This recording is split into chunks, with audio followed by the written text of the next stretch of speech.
कश्मीर अपनों का अपनों के प्रति विश्वासघात का परिणाम है।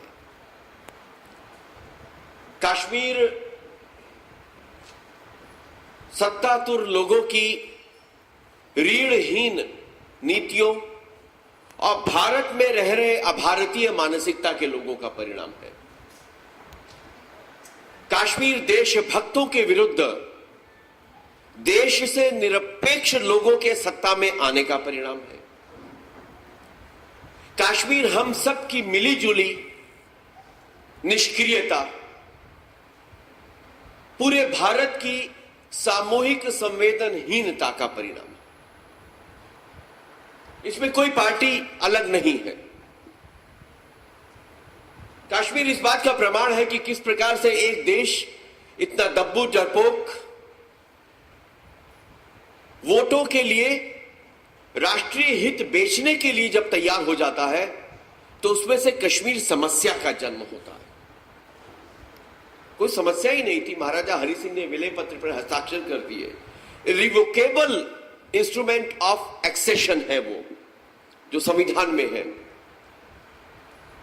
जनमत संग्रह की भी बात करते हैं तो कश्मीर की विधानसभा ने सर्वसम्मत प्रस्ताव पारित करके कह दिया कि कश्मीर भारत का अविभाज्य अंग है। जनमत संग्रह यही है।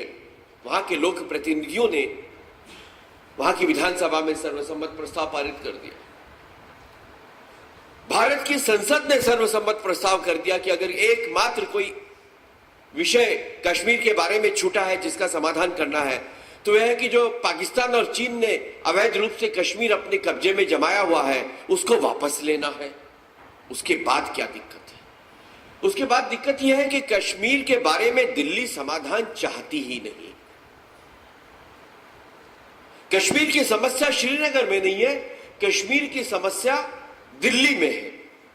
वरना क्या कारण है कि बार बार आप कहते हैं कश्मीर से कन्याकुमारी एक देश है।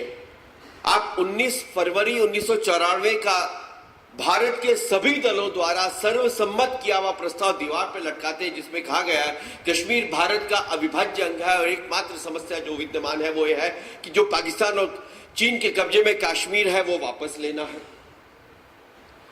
तो उसके बावजूद कश्मीर में दो झंडे क्यों होते हैं? मैं मित्रों कश्मीर के बारे में जब भी बोलता हूं तो मुझे गुस्सा कश्मीर के पत्थरबाजों पे नहीं आता। मुझे गुस्सा कश्मीर के उन गिलानियों पर नहीं आता जो पाकिस्तान के पैसे पे पल रहे हैं और देश के साथ देशद्रोह कर रहे हैं।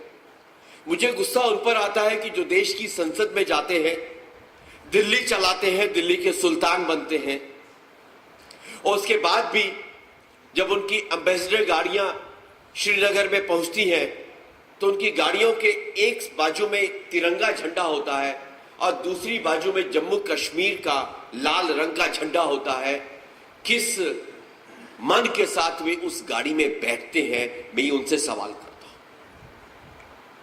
आप किस प्रकार के हिंदुस्तानी हैं जो एक देश में एक प्रांत में दो झंडे लगा के चलते हैं, उसके बाद कहते हैं कि कोई समस्या नहीं है, कश्मीर भारत का भिन्न हिस्सा है। आप कैसे देश के नेतृत्व देने वाले बनते हैं कि जब जम्मू कश्मीर में भारत के अधिकांश कानून लागू नहीं किए जाते, वह अनुसूचित जातियों को, जनजातियों को पूरे देश में आरक्षण दिलाने के लिए तबाही मचा देते हैं, आग लगा देते हैं, लूट कर देते हैं, संसद नहीं चलने देते हैं।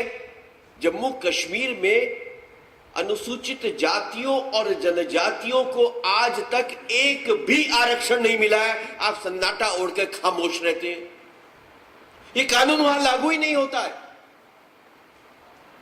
आप कैसे सन्नाटा ओढ़ लेते हैं कि जब जम्मू कश्मीर में आज की तारीख में प्रत्येक हिंदू लड़की को जो वहां का रेजिडेंट सर्टिफिकेट दिया जाता है उसमें लिखा होता है वैलिड टिल मैरिज। अगर जिस दिन उसने शादी कर ली किसी हिंदुस्तानी के साथ, भारतीय के साथ, उसकी कश्मीर की नागरिकता समाप्त हो जाती है। आप सहन करते हैं? आप सहन करते हैं? आप कैसे ये सन्नाटा ओढ़कर चलते हैं कि जब जम्मू कश्मीर के लोग कहते हैं कि उन्हें और अधिक स्वायत्तता दी जाए, इससे अधिक स्वायत्तता की क्या दी जाएगी कि आप सेल टैक्स नहीं देते, आप इनकम टैक्स नहीं देते, आप बिजली के बिल नहीं भरते।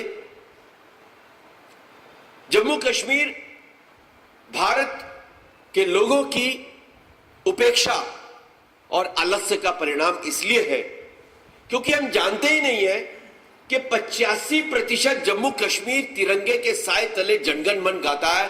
जम्मू और लद्दाख हटा दिया जाए तो घाटी केवल 15%, केवल 15%। उस घाटी में भी बकरवाल है, गुजर है, शिया है। वे देशद्रोह नहीं करते हैं, केवल मुट्ठी भर सुन्नी मुसलमान है।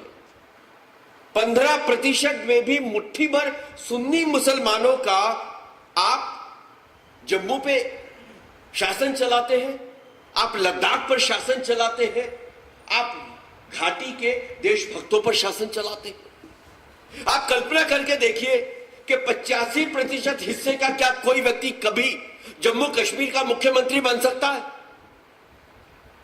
क्यों नहीं बन सकता? अगर आप लोकतंत्र की बात करते हैं, संविधान की बात करते हैं, सेकुलरिज्म की बात करते हैं, सर्वपंथ संभाव की बात करते हैं, तो ये सवाल क्यों नहीं लोग पूछते हैं कि जो 85% हिस्सा है उसका कोई व्यक्ति क्या जम्मू कश्मीर का कभी मुख्यमंत्री बन सकता है? क्या वजह है कि केवल 15% में भी सुन्नी मुसलमान ही हमेशा जम्मू कश्मीर का मुख्यमंत्री बनेगा?